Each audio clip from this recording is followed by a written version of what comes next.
Hello guys, అందరూ ఎలా ఉన్నారు? అందరు బాగున్నారు అనుకుంటున్నాను. నేను రీసెంట్గా హైదరాబాద్ వచ్చాను అనమాట జాబ్ పర్పస్ మీద. సో అలా స్ట్రీట్ వాకింగ్ చేస్తూ ఉంటే నాకు హరి దోశ కనిపించింది. So I ordered onion dosa.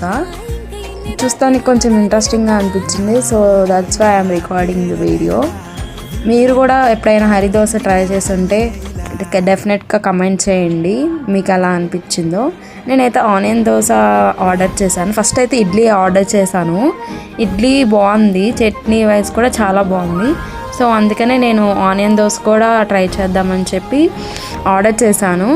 Idli అయితే 40 రూపీస్ అలా తీసుకున్నారు, ఆనియన్ దోశ అయితే 50 రూపీస్ అలా తీసుకున్నారు.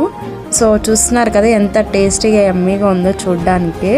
సో అందుకనే నేను కూడా అలా తీసుకున్నాను. నాకేమనిపించిందంటే దోశ తిన్నప్పుడు కరకరలాడుతా అనిపించింది, కొంచెం కూడా మెత్తగా లేదు. So I disappoint. Please like, share and subscribe.